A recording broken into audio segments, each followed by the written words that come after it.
And today's edition, it is a special edition that is emerging from a particular series which we call Documenting Nigerian Music Culture. It's actually from a project called the Organ House Documentation and Digitization Project. The project aims to map 100 years of Nigerian church music.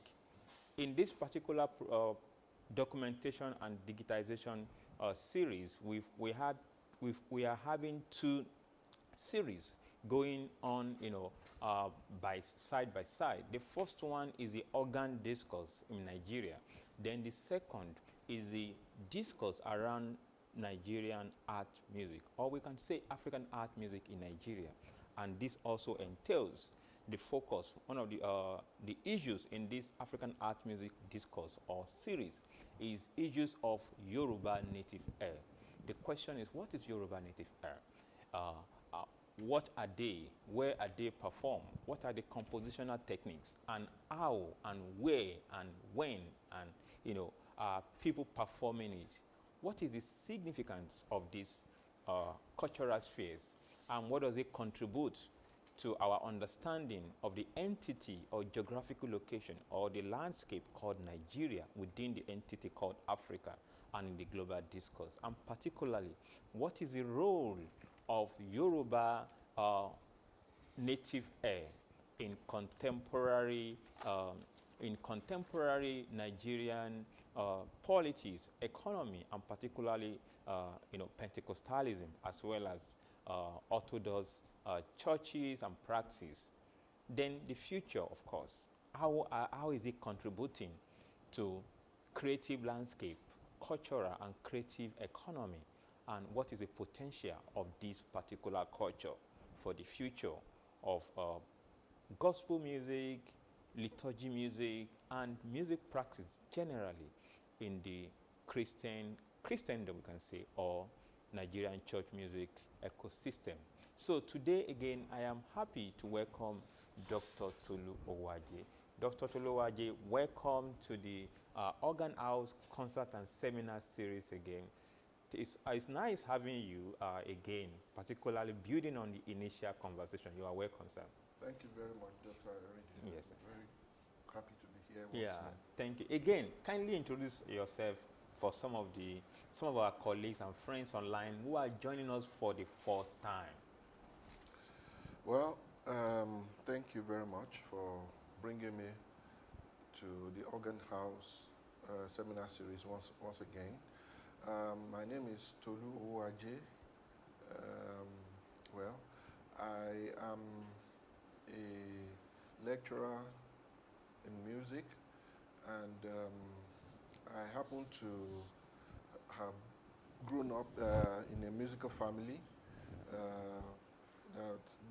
that is having my dad, late father, who was a choir master organist for many years. While we were all growing up, we were naturally brought into music because there was music in the house, and somehow that influenced me to go on to study music. Studying music at the Obafemi Awolowo University for my bachelor's and master's degrees in music, and then proceeded to University of Ibadan for my doctoral studies, my PhD in ethnomusicology, with attention to African music, that is African music in the church, African music, African church music, and that is how I actually situated my study in that area, and bringing me into the study of the genre of music that grew up in the church, that evolved in the church since the advent of Christianity in Nigeria and the Nigerian space, the music that evolved from indigenous musicians, indigenous composers, choir masters, organists, who are the managers of music in the church, and you know, it was a special type of music that evolved because of the inadequacy of the European music that was brought into introducing Christianity to our people in Africa or in Nigeria, or particularly Yoruba land. And because it was not so suitable, somehow our people began to work at evolving a musical type or style or genre that will be suitable for the people, the converts or the worshippers in the church, which was more comfortable, which they felt more comfortable with. So this genre of music is what I have studied. It's referred to as Yoruba native airs, in Christian liturgy, and I have done a lot of studies in that area, and of course I've written quite a number of articles that are online and that are published there. And also, well, I also teach music in the Department of Music, University of Ibadan. This is where I do my work, and it facilitates my activities as a music scholar. So I think I will stop there for now. Okay, thank you so much. Thank you. Thank you. It's always, refreshing having you around and also discussing this interesting culture with you. So, the last meeting we had, the last conversation, dialogue we had around this particular, in this series on your work and on this, this culture, we were able to map, we mapped the history on the one hand of this culture. We also were also able to establish, the history of, to outline scholars, some of the, notable composer, who have written for this genre, musical culture, and those who have, contributed a lot in terms of composition, mentorship, and in this line. Then we also discuss issues around how it emerged from the first nationalist movement, that is its political affiliation with Nigeria, the colonial Nigeria, and how it also speaks to issues around, decoloniality, and also, of course, the project that is now known as Nigeria. So these were some of the issues we negotiated and explored in the last dialogue. So today we are taking this conversation forward, beyond the history. Now we are moving into a strategic and very, very, very crucial component of the Yoruba native air today and the choral culture. So today we are focusing on the pragmatic aspect, that is, how do we perform Yoruba native air? It's one of the questions. Then also exploring issues of interpretation.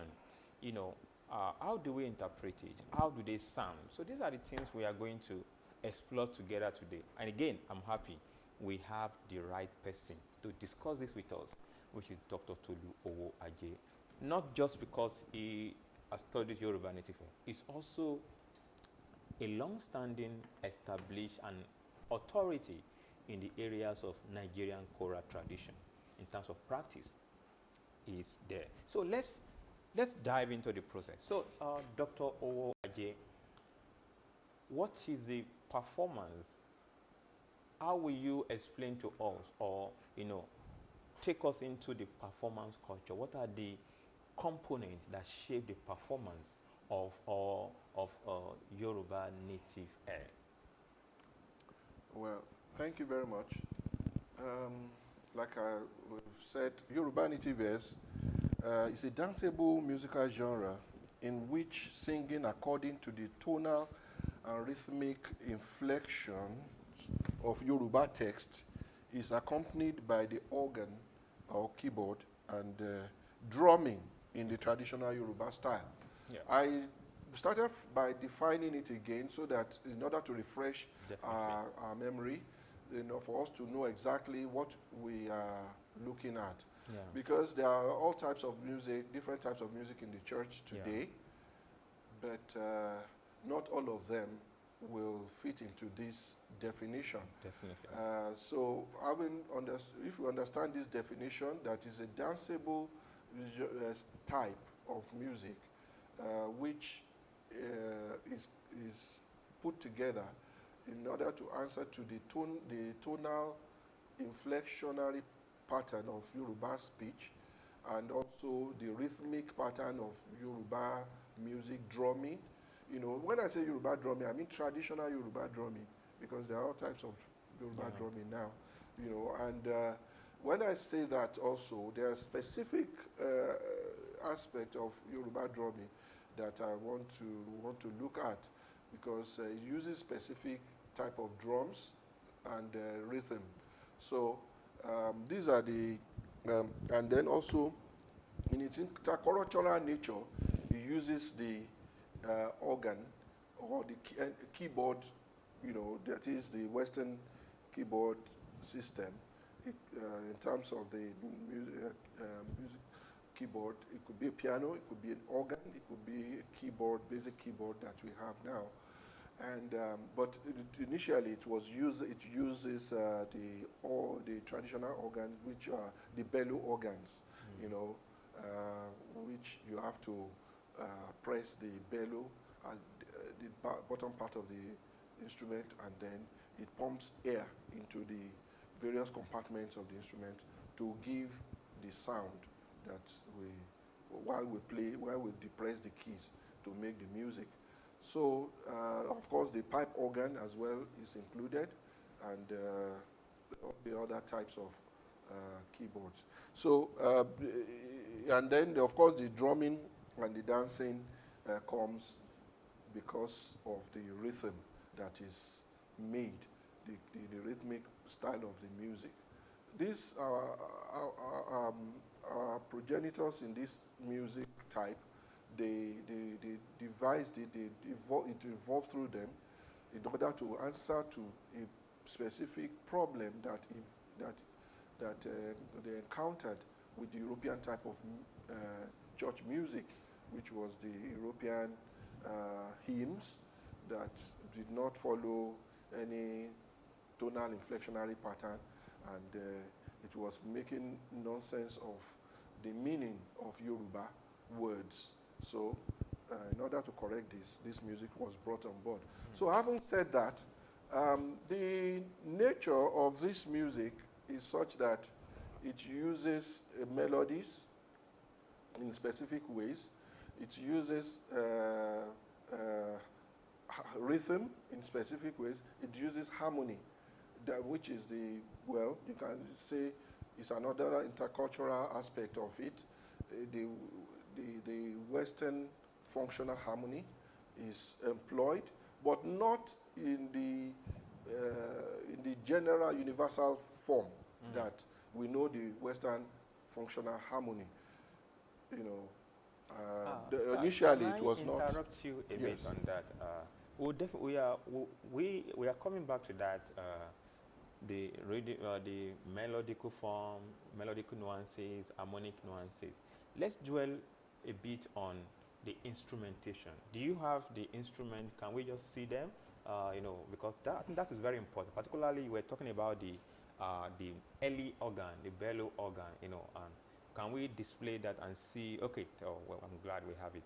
Yes. So, yeah, the bellow organ. Okay.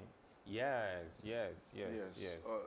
On the right side of yes, you can see the old type of the traditional type of the organ that we are talking about. Okay. That's what was employed initially.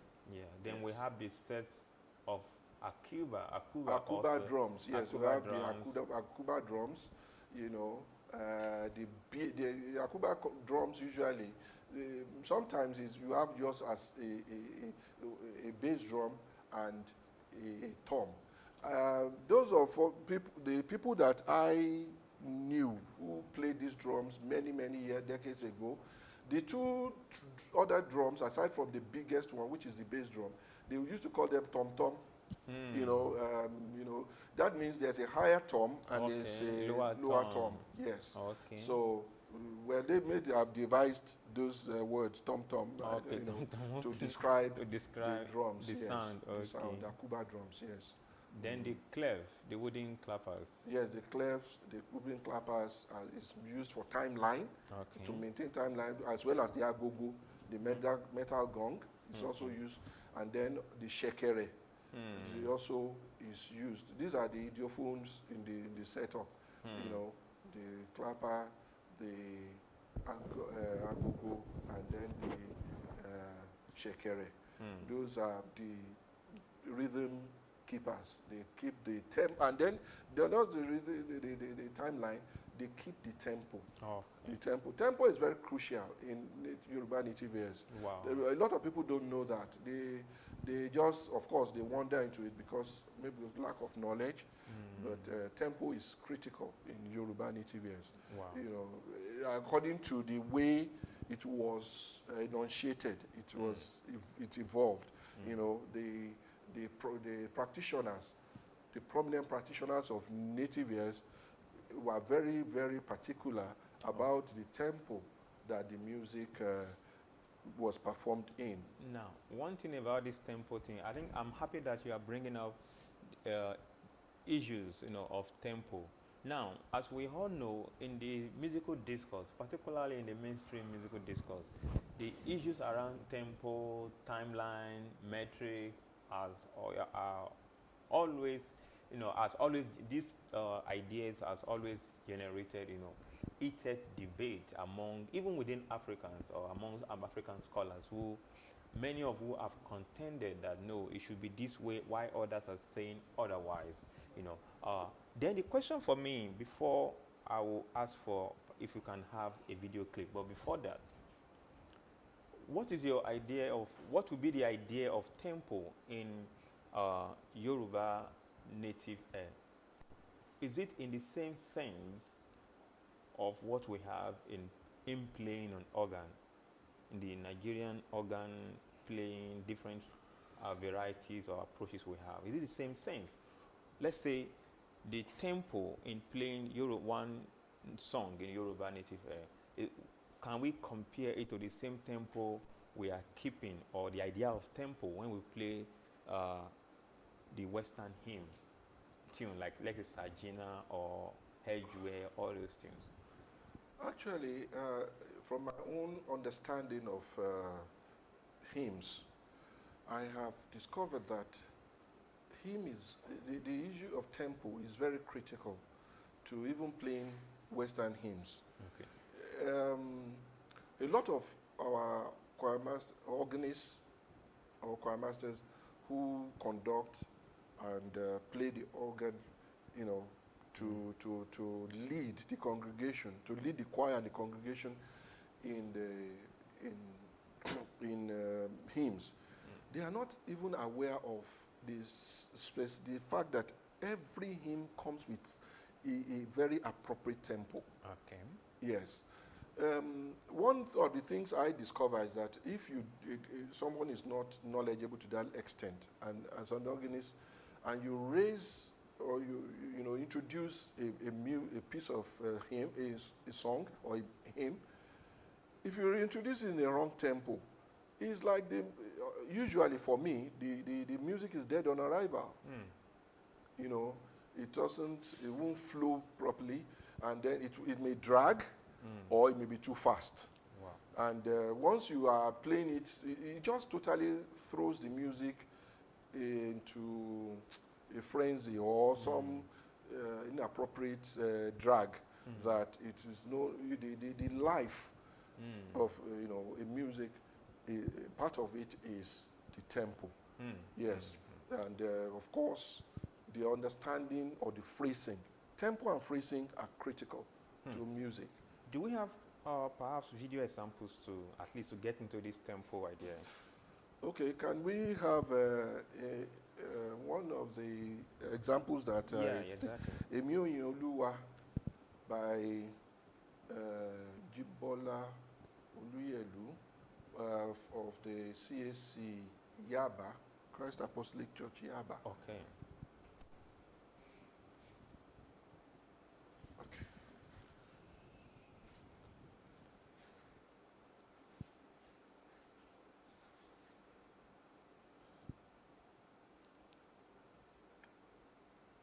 Okay, so we are getting the video ready. Yes. So I will get back to you shortly.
Yeah.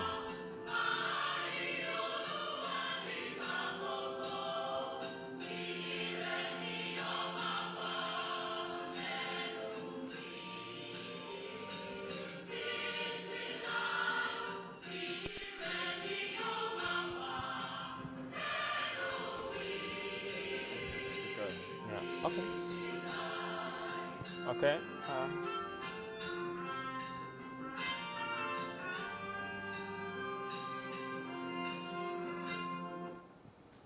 Okay.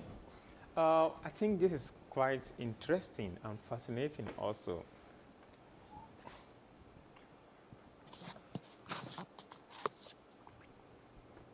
Okay. Are you there? Okay, so thanks so much for that video clip. I find it very interesting, the idea of timing, you know, like what we were discussing earlier about timing and the sense of time in this genre of music. So I think this is the best time to you know, allow you to tell us about this timing. I now understand your ideas of the strictness or the core, you know, the importance of timing in this particular music. The question is, why is it like that? You know, because people think African music is not, and if it has to do with time, Western music, it has to be particular way. Why is it so unique in its own with this particular timing, issues around timing? You know. Well, actually, I was going to quickly go around the various components of what will constitute the choral tradition Okay. of the Yoruba native ears, really. However, let me quickly treat that issue of timing, Timing, yeah. as you have requested for. The timing usually is the 12/8 rhythmic pattern, the Okay. compound quadruple 12/8. Yeah. You know, sometimes people also say it's a 6/8. You know, the 12 is just a multiple of the 6/8. However, it is done like that because it's typical of the Yoruba traditional songs to have that kind of timing. Yeah. You know, which when I say traditional songs, I mean Yoruba, the Yoruba songs that we find in our tradition, the core tradition, not the ones that has been affected by other cultures that has been we have been dealing with. That timing 12/8 is around the Konkonkulo pattern. You know, Konkonkulo now has become something that is pervaded all our music, even in Nigeria now, or in Africa generally. But I think it's not, well, how it came about, even in hundreds of years back, we are yet to know enough about it. But it is something that is also practiced in Yoruba. You know, the konko, kolo, ko, kolo, kolo, ko, and the other secondary layers of it. Koko, kolo, kolo, kolo, kolo, kolo, kolo, kolo, kolo, kolo, kolo, kolo. Those are the things that elicit dance. You know, it's because it's something that, you know, elicits dance. And the Yoruba, the initial, the early Yoruba church, drumming was brought back or introduced in a very gentle, subtle manner. So it was not meant to be something that was vivacious or too, you know. So the gentle Yoruba woro rhythmic pattern, what we've now called the woro rhythmic pattern, was the one that pervaded at that time, and it was used, you know, ko, lo, ko, lo, and then the drums play around with that timeline pattern, and all the other secondary timelines that fall in between this rhythmic pattern. So because of the dance, that it will elicit, that it does elicit, is the reason why, you know. And I want to say this: the early Yoruba organists and choir masters were very particular, because as they were particular in that they did not want the tempo to be too quick or too fast. I happen to have I've trained under one of them, the Gilbert Popo Oladopemu. He was so, in fact, it was through him we got to know that this is a very critical aspect of Yoruba native here, because he did not allow anybody to mess around with the rhythm or to take the tempo beyond the measure that, I mean, beyond the tempo beyond where it's supposed to be. Yeah. You don't just start quickening things. When, you know, you have to maintain the tempo so that it can be danced gently. That gentle, aristocratic, you know, warm, warm, you know, dance was where people will, you know, the men will they put their agbada, the ladies will put their iborun, you know, and then dance gently, you know, in church, and that was how it started, you know. Though right now things may not be exactly like that, but that was the original idea of the tempo and the rhythm. So it's from what you just explained. One is to allow for subtle dance movement. Movement. Yeah. The second one is to also allow for a kind of concentration and also coordination. Because from this particular example, the choreographic pattern was well coordinated, and it also aligns with that pattern, both the secondary timeline and also the primary kolo. Yes. I think this is quite important in the sense that we don't often think like this when we talk about this music genre. We just think, okay, like they will say normally, Oman said, just play. They usually play drum to this, and people just do it. Sometimes they even do this kind of what they call alujo. So at the point things get messed up, you know. But this particular example and the way you subtly explain it now is, you know, pointing us to something perhaps that is not common in terms of understanding and how people understood this practice. So, two important layers here. Dance, allow for subtle dance. Yes. Subtle dance, movement, you know, yeah. Then the other is coordination of movement, which also speaks to the lyrical points, understanding. Yes. The connection to the lyrics. To the lyrics, that's right. Yeah. So thank you so much for this. Now, you were talking about something the other time, the vocal lines and harmony, melody and harmony. Yes.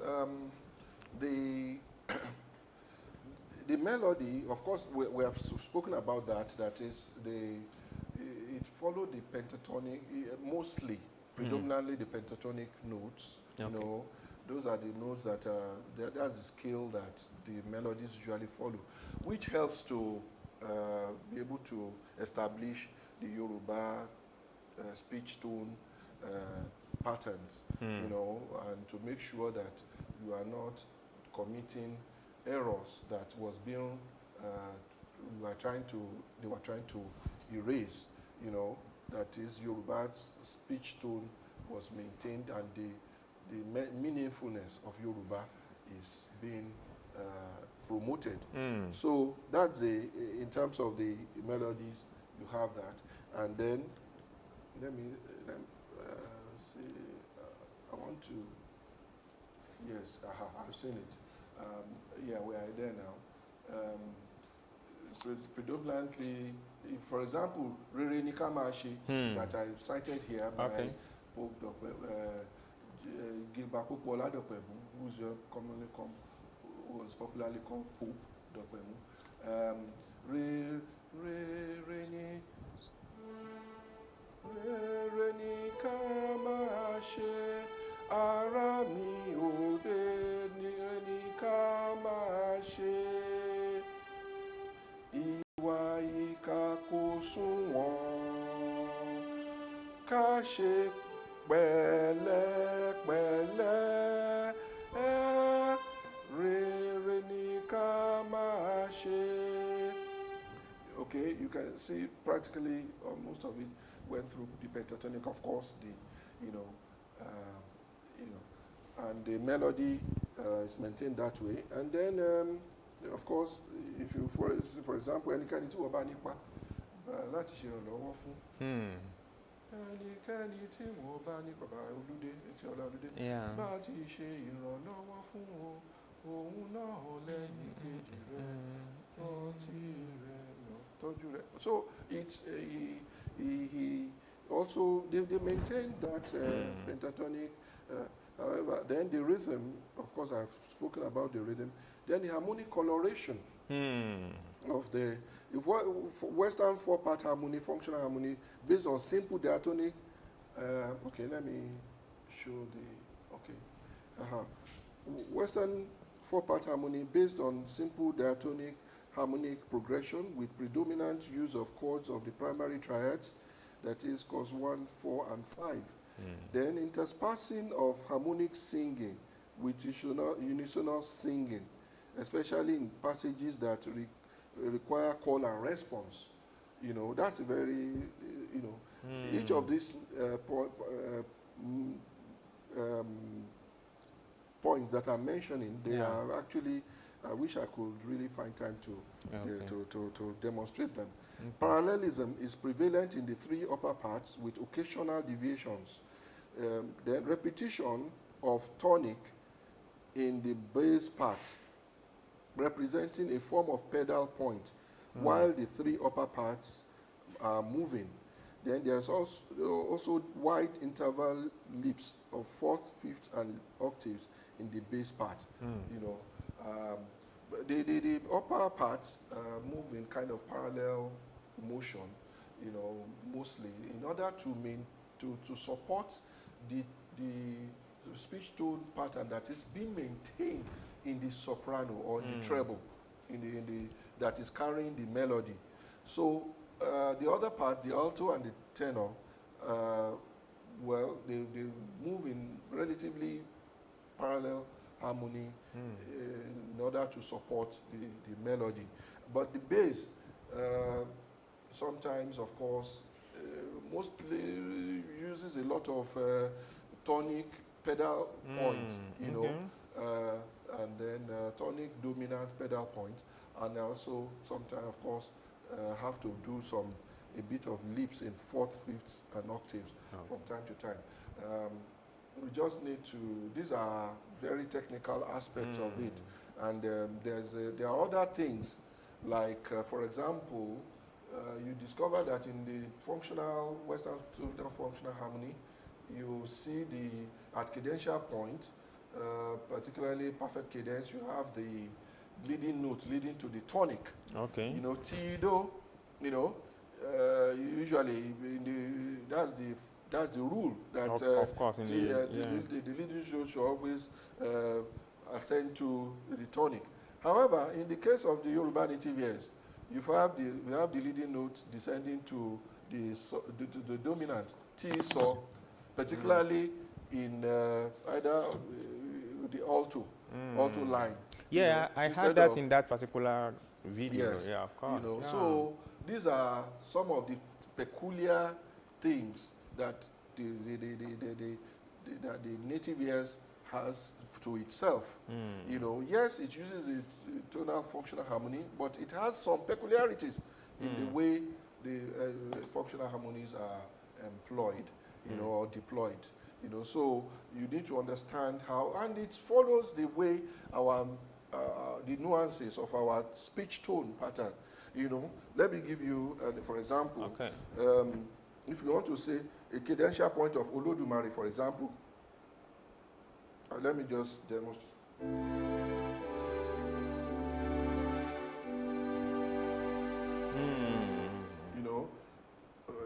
I'm just the name of God in Yoruba.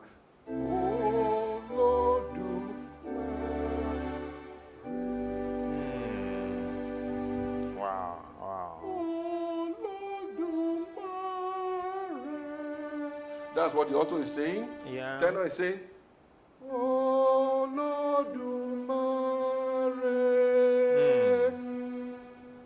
The bass say, Olodumare. Olodumare. Yeah. Okay. Then the soprano, while the soprano say, Olodumare. Together.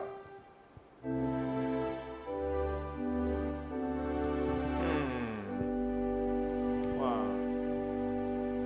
This is interesting. Yeah, Okay. yes. So this is how we do it in the Yoruba native years. But those who don't understand it, they will just harmonize, they will put notes in different places. And well, you know, but that's not, that's the tradition that we inherited, you know, because I happen to have studied all this, I mean, experienced it as a choir boy under one of the lead But an organists. interesting, I think one of the things I'm noticing from this demonstration and the clips we played earlier is what I can call the correlation or relationship of this particular timbre, this sound, and what you will call the local canticles and responses that we have in the churches, you know, what we call for the Yoruba Martins across the Anglican Church, for instance. There are standard, you know, established Martins, you know, call and response, vespers and canticles in Yoruba. Like the one I say, Oluwa fi aanu re won wa Kristi bo. Yeah, there's a kind of correlation. Is there any connection between these particular composers and this type of tradition? Is it the same? It's actually the same. It's the same. The one you have quoted, I think, is from T.K.E. Phillips. Okay. The vesicles and responses. Vesicles and responses, yeah. Yes. You know, when he brought that, when T.K.E. Phillips, you know, I know in the churches they've enjoyed or they inherited the English tradition of the vesicles and responses. But by the time he translated it to Yoruba and did a Yoruba version of it, you know, it was so beautiful, so embraced, because it was, everything followed the Yoruba tonal pattern. The tonal integrity of Yoruba speech tone was maintained all through, and the organ also played to support this tradition, and the harmonies that was supplied by the organ was, you know, was very beautiful. That it made the worshippers to have that sense of temperament, you know, that sense of, you know, that time you feel the awesomeness of God. You know, you know, people were temperate in their behavior in church. You know, they were not so very vivacious or so they didn't lack concentration like what we have these days. You know, and things was when people went to church, when they went to church to. Or they go to church to really worship and for their minds to be there, you know. But now, well, we have to move with the time anyway. So, but that's the tradition that we that was inherited. In the T.K. Phillips environment, in the Christ Church Cathedral, of course, there was no drumming. So that fitted that somber context. You know, and it was well embraced. But however, by the time the African churches came up, you know, and you know, it was this somberness also was still continued to be enjoyed, you know, and of course the drumming aspect was now introduced, but in a subtle, very gentle and very coordinated manner, not the very not the, you know, not wow. So the point here then is that there's a connection between this particular culture it is not limited to the so-called African churches, and the writers. It's also cut across the Yoruba or church landscape at the time, because like the sound Dr. Owoaje just played and the explanation of the part distributions, they are similar to those we have in most of these vesicles and responses. So then there's an interesting point there. So it is pointing us to that particular era. Of course, churches there are denominations, there are cultures, there are differences in terms of ideology, but there seems to be a kind of unified approach in terms of ideology, aesthetics, Yes. Interpretation, That's and right. how they perform it. That's right. Yeah.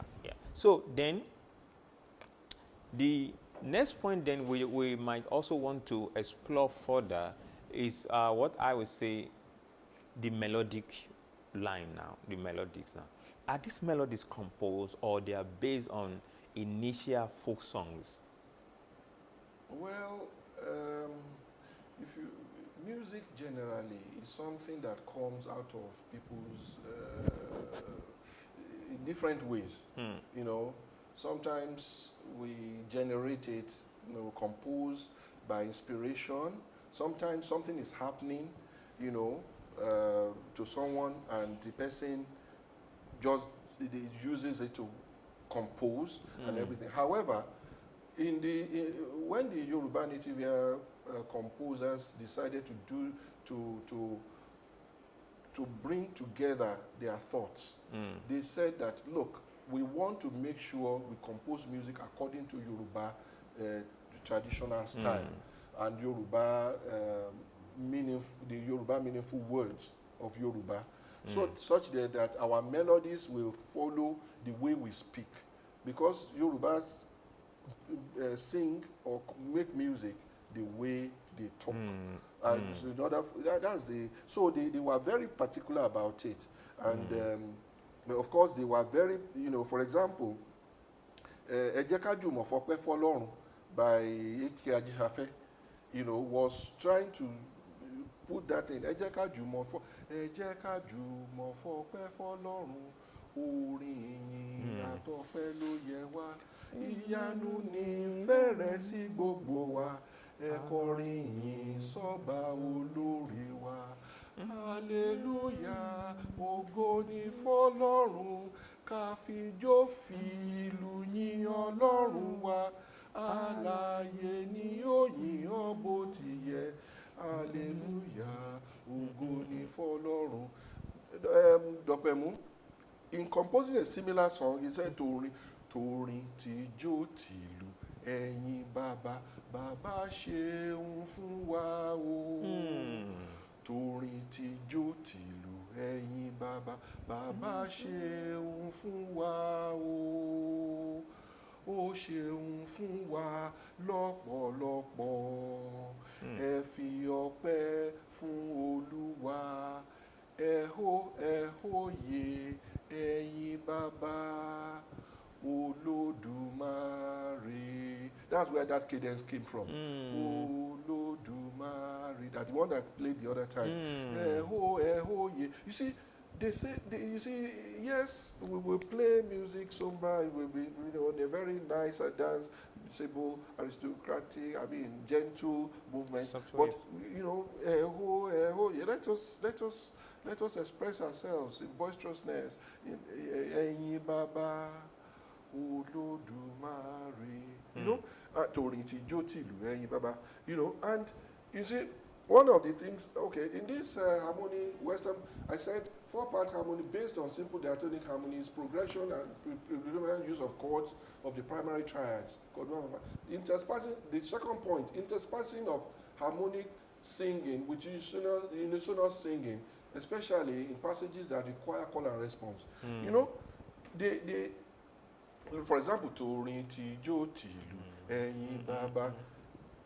Let me.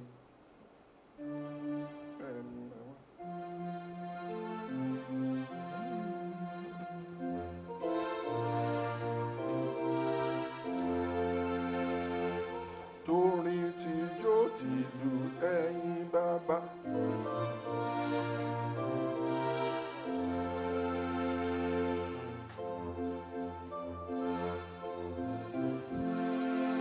Ẹ fi ọpẹ́ fún Olúwa, ẹ hóye ẹ̀yin bàbá. Wow. Olódùmarè. Wow, wow, wow, wow, wow. Ẹ hóye ẹ̀yin bàbá.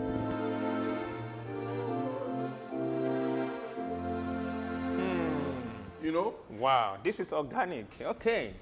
Okay. Wow, wow. Yes, I think we are getting to that point now. So then we can start talking about something. The sound, the idea of sound, timbre. Yes. Timbre is key in this case. And the way you hold that your flat seventh. Yes. Yeah, and I think that seems to be something that is quite prevalent in this culture. There are particular notes that are unique to expressing this culture. Yes. And how, how they make sense of the sound. I am quite fascinated, by the, I think, yeah, the way the culture itself is constituted and with different layers of sonic resources. Wow, wow, wow, wow, wow. Okay, that's great. Thank you so much for that. Thank you. So then the question is, from what you just played now, do you think this culture, in terms of sustainability, has this been sustained, or are people still thinking like this in terms of making efforts to play? Are there still churches or practitioners, composers who are still maintaining this kind of, lay down framework and ways of constituting sound? Well, this is one of the, what do you put it now? One of the problems that we find ourselves in, when documentation is not thoroughly done. I was even going to also show some aspect of documentation in this our discussion. Okay. When this culture was evolving, many of our organist choir masters, they were very passionate about it. They put everything into it. But unfortunately, they lacked the technical resources in terms of being able to properly document their music. They documented. Let's just go look at that slide again. Let me go to where we have. Oh, okay. Let me. Okay, now. Okay. Now, see, let me first show. Okay.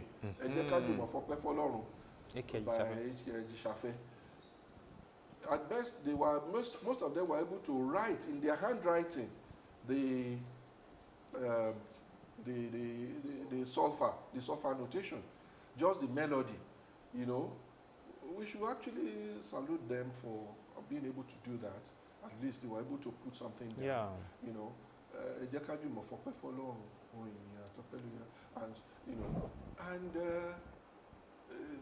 Most of them were able to do this. Ajishave did this. Tiolalode did this in his Mayokun, and his other works, but they were not able to put it in staff notation or to put the solfa. The four-part arrangement to it. However, one of them who actually seemed to have cut across this tradition, because he was actually serviced the tradition as the mainline organist of the tradition. Okay. That was Gilbert Pope Oladopemu. Okay. Pope Dopemu. Because he was an organist, he was very powerful on the organ, the way he played the organ, and he was able to do this. For example, this is an example of G. Iwo Onigbagbo. See, he wrote it in tonic solfa, but with his handwriting. This is his handwriting. Wow. This is Dopemu's handwriting. And G. Iwo.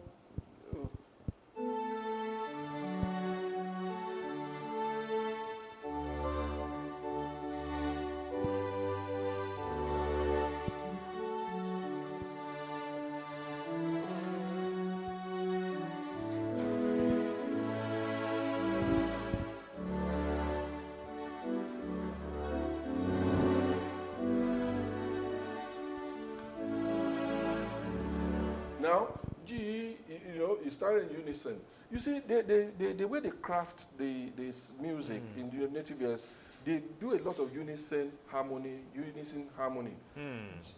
So, do, mi, so, do, so. Then he broke it down. So, do, mi, so, mi, la, la, la, so. This is a Christmas song. I mean, it's from like G, we were Christian, Yeah. Ayo. Wow. This is the Yoruba version that he did. G, ìwọ onígbàgbọ́, ọ̀rọ̀ ayọ̀ lóde fún ọ, àbí olùgbàlà aráyé níbùjẹ́ rán. Yọ̀ kó o jó, ọjọ́ ńlá lè jẹ́ o.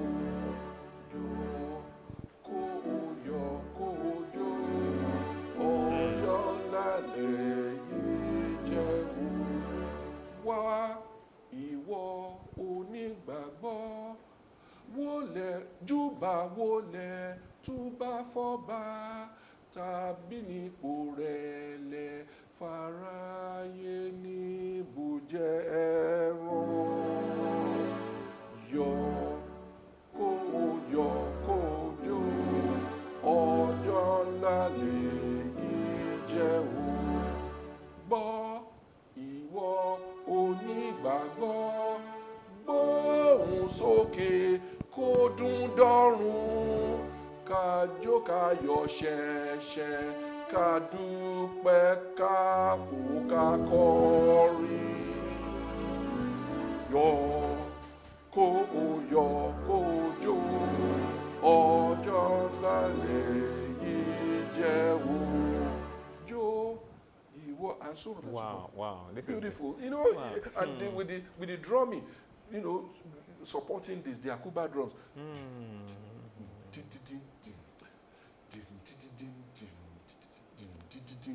That was the major, there was the aristocratic dance. There was, the movement. I think it's an established pattern because from what I remember clearly, there was a time I used to play with African churches, and from what you are doing right now, it reminded me of that particular ways in which they will ask you.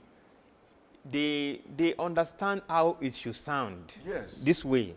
So if you are trying to be unnecessarily jazzy or unnecessarily classical, they are not going to connect. Exactly. So the moment they will tell you, the other person who is the own person should play that one that they employ is still learning how to play. Even if that person is the best organist in town, if he has not played in this particular way, he is not qualified. You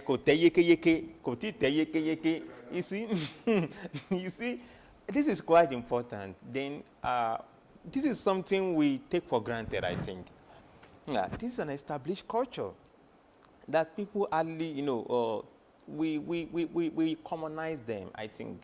And they define part of what, if we're talking about Nigerian church music culture, they are part of the critical component when we're talking about Nigerian culture or music culture. Yeah, this is one of them, I think. This is one of them. And I'm happy that we are having this conversation today. And also, we're talking about this conversation around Yoruba music. I'm glad we have Professor Tolu Owoaje with us here, who is also a pioneer and a kind of, initiator of this kind of conversation, documentation, issues around Yoruba art music. Yeah, but one of the questions I really want to also talk about is the writing culture in this era also. Like you mentioned earlier, let's take for instance the African church in book is written with tonic sulfur. And also the culture of special composition is also in, like what you just played now, is often in tonic sulfur. Is this an established ways of doing this, or they just intentionally want to stay out of the stave? Because even going to the other churches like the Eleja, early Methodist churches, all the local guys there also, and across the so-called general category of African churches that was established in the 1918, you know, the Association of African Churches. Most of the guys from these churches, you know, at the time were writing like this. So why? Why are they having this? Well, at that time, that was what they were trained, that was what they were brought up in. You know, yes, the staff notation, the Mimo had staff notation and all the other hymn books, songs of praise and the other ones that were available. But people, of course, they had to translate these things into tonic sulfur at choir practices to teach the choir members. And having done that, the staff, the manuscript was not, I don't think the manuscript was not as available at that time for them to, if you needed a manuscript book that is the 5 lines and 4 spaces, maybe you have to draw for yourself. For yourself. Okay. So maybe, I don't know, maybe the availability of manuscripts did not allow them to practice with the standard staff notation. And but they were very, you know, they were functional personalities in the church. They were working day in, day out. Most of these organists and choirmen, they had their own vocations. Yeah, of course. You know, and of course, they were devoted choir masters and organists, so they would go to their workplaces and then come back to church in the evenings. And it was easier to just transcribe and write on the, in those days they would write on the blackboard for the choir to copy into the exercise books. So they did that, and then for them, when they composed, they wrote. For them, they don't have the kind of facilities we have today, like devices like phones, where we can sing. If something comes to your head, you sing it, quickly record it. They don't have that. You have to write. So they use the tonic sulfur to write, to capture their inspiration, what comes into their minds, and they were using it that, and then they went further to use that to teach. You know, that was their form of documenting their thoughts at that time. And well, that's what we met. However, also the issue of staff notation, maybe they were not as, the issue of writing in harmonies was, you know, when you are not, if you don't have proper training or tutelage in it, you may not know how to go about it. You know, so they just limited themselves mostly to, but Dr. Emu, most of what he wrote was in tonic sulfur, but in he will put the 4 parts there. Wow. You know, he was one, because he was a very distinguished organist. You know, so he was so he was able to do that, you know, to document his own and to teach with it, you know, because I was a member of his choir, you know, between 1979 and 89, there about 88, 89. So for about 10 years, you know, he taught us so many songs, and all of them came in the four-part harmony. So tonic sulfur, 4-part harmony. So he was able to do that. So that's how we were able to distinguish. However, the way he played the organ was slightly different from the way. He played to support the choir. He was a very skillful organist. Wow. He will embellish. Yes, the flattened seventh was one of his major, you know, tonics. I mean, what he used in resources that he used in tonal resources. Tonal resources he used to embellish, and it sounds so beautiful. Wow. You know, for example, let me go back to that Olodumare, for example.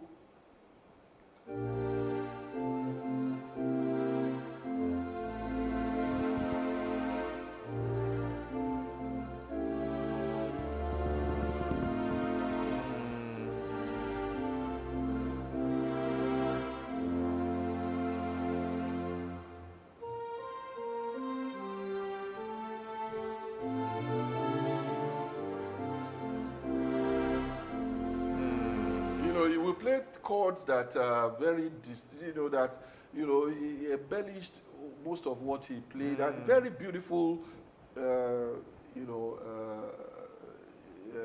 progressions. Yeah. Very lovely progression.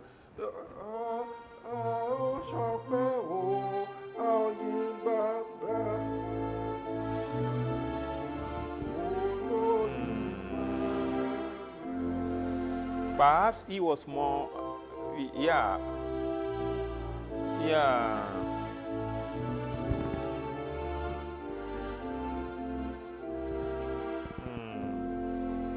Yes, the way you describe him, he might just be one of the outliers in that of his generation. Yes, he was. Those because some of them were already living in the future. They are quite informed and creative. I mean, and as you know, creativity is always pushing the boundaries towards the future. Because from this particular progression, the way you describe how he would have played it, this is something that actually would eventually become the norm in the future. The use and the popularity of the circle of fifths, mi, la, re, so, do, fa, all those things. Yeah, that's right. Yeah, because they were not common in this particular culture of turning software and the earliest practice, the way you describe it. But from what he was doing already in the late 70s and early 80s. Also, I think we need to quickly connect. No, he had done it. He was very active in the 40s, in the 50s. Wow. Yes, he was the organist of the Mayo Choral party, the choral society, of which Olude was the music director. Wow. Yeah, Wow. they worked in Abeokuta together. Wow. So he was such a distinguished the organist that was known. They went everywhere. They traveled all over Yoruba. Wow. And they did a lot of stuff. And he had always been known to be very, very versatile.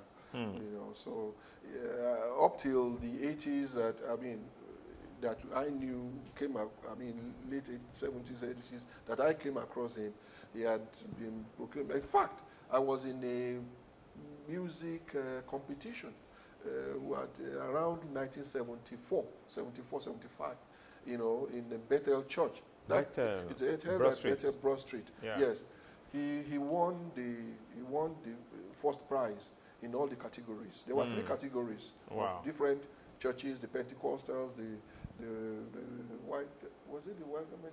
Pentecostals, and then the Aladura, and then the Orthodox. Yes, the Orthodox churches. Some people came. These categories were given prizes, and then there was an overall prize. He won in his own category, and then he won the overall. Because his choir was just. I was a young boy at that time, sitting in that church. But when it was announced, nobody. There was no controversy. Wow. It was, wow. Yeah. Thank you so much, Dr. Owoaje. Yeah, our colleagues online are already, sending in messages and signifying, their interest to ask questions. So at this moment, I think we should just open the floor for colleagues to come, to come in and, contribute if you have questions. But before that, I want to thank Dr.